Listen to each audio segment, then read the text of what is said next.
Hi, I'm Davy. I'm awesome. Welcome to Davy's Awesome Stories, where I tell funny stories from the past or go on a rant in an effort to make you laugh. So I was thinking about this week. I remember somebody years ago telling me, while my wife was pregnant with our third kid, he mentioned, you know how your pregnancy goes correlates with their personality. My thought was just simply, it's an interesting theory, but I don't know. But I started to think about it. And I'm not going to say it's 100% true, but surprisingly eerie. Because all three of my kids, you can see their personalities correlating with their birth. I'm about to do a little series. I'm going to do 3 different stories telling you about my 3 kids, their birth, and how it correlates. Starting with my oldest, my son James. All 3 of my kids were born a little bit early. None of them way early, but early. For example, my son James. He was due in about 2 weeks. My wife and I, we got up early and said we're going to go to your doctor's appointment, just a little checkup, and then after we're going to go get some lunch.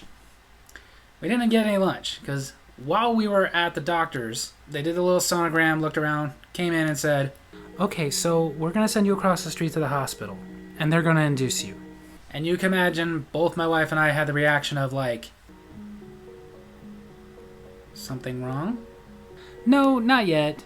You're low on fluid. It's not an emergency, it's not dangerous, but if we wait the 2 weeks, it might become dangerous. So since it's only 2 weeks, we're just going to go ahead and do it today. I personally think next time, maybe they should open with, okay, before I start, this is not an emergency, just something we're going to do so it doesn't become one. Because before she explained that, that was a pretty long 10 seconds. But because of that, we did what they told us, went across the street, went to the hospital, started calling people like, hey, turns out the baby's coming today. Luckily it was my night off, so I didn't have to call in. Because at the time where I was working, I'd only been there a couple of months. I didn't have any sick pay.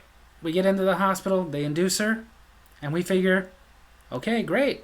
In a few hours, we're going to officially be parents. My poor wife was in labor for 23 and a half hours. The baby was not born that day. It was born the next day.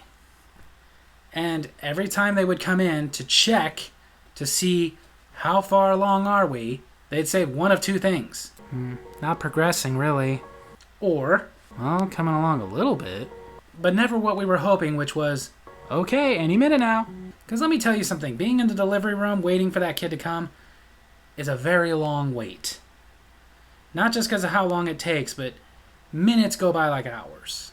And before some of you women get all mad at me, I'm not saying what I was going through was anything like what she was going through. I'm just saying this isn't pleasant for anybody. But we wait, and we wait, and we wait. And then finally they come in, it's at the 22-hour mark. They look, and still not very close. So they leave to go get the doctor. About a half hour later, the doctor comes back, checks, and says, okay, we're going to give it about an hour. And if he's not getting much further along, then we're going to just go ahead and do a C-section. Why? Is it dangerous? Not yet, but we don't want to wait until it becomes an emergency. Makes sense. Kind of like what got us there the day before. Not dangerous, but could become dangerous. Let's take care of it before it does. And of course my wife is getting emotional, freaking out. She doesn't want to do a C-section, and I'm a little worried too, but of course I've got to be the dude and tell her, honey, if that's what they need to do, then that's what they need to do. You'll be fine. It's all about you and the baby coming out of this safely. Even though inside what I'm actually thinking is, oh God, please baby, don't need a C-section. I'm already stressing enough. But then, at the 23-hour mark, they're coming in to do one more check. They even tell us, okay, so if he's not close, then we're just going to go ahead and prep the OR. But then suddenly the nurse goes to check and, oh, he's just about ready to come out. Yeah, apparently my son James must have heard the doctor. Because he went from, you're not that close, we're starting to get into the possibility of danger, to, fine, I'll come out now. She goes and gets the doctor. Of course, this all takes a few minutes. They go get the doctor, and as soon as the doctor comes in, oh, wow, let's start pushing. And some pushing, and a few minutes later, out comes my son James. And I have no problem admitting this.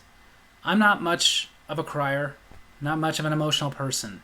The moment my son came out, even though he was disgusting, covered in blood and other goop that I don't really want to know what is. Started crying. I looked at him.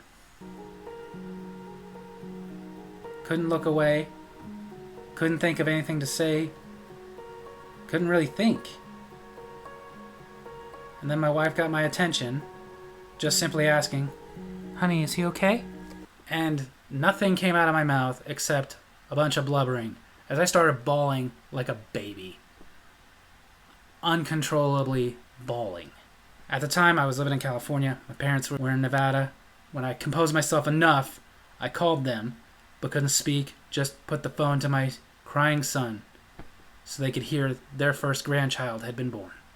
But 7 years later, when that guy tells about how their births correlate with their personality, little after thinking about it, I went, that is kind of weird.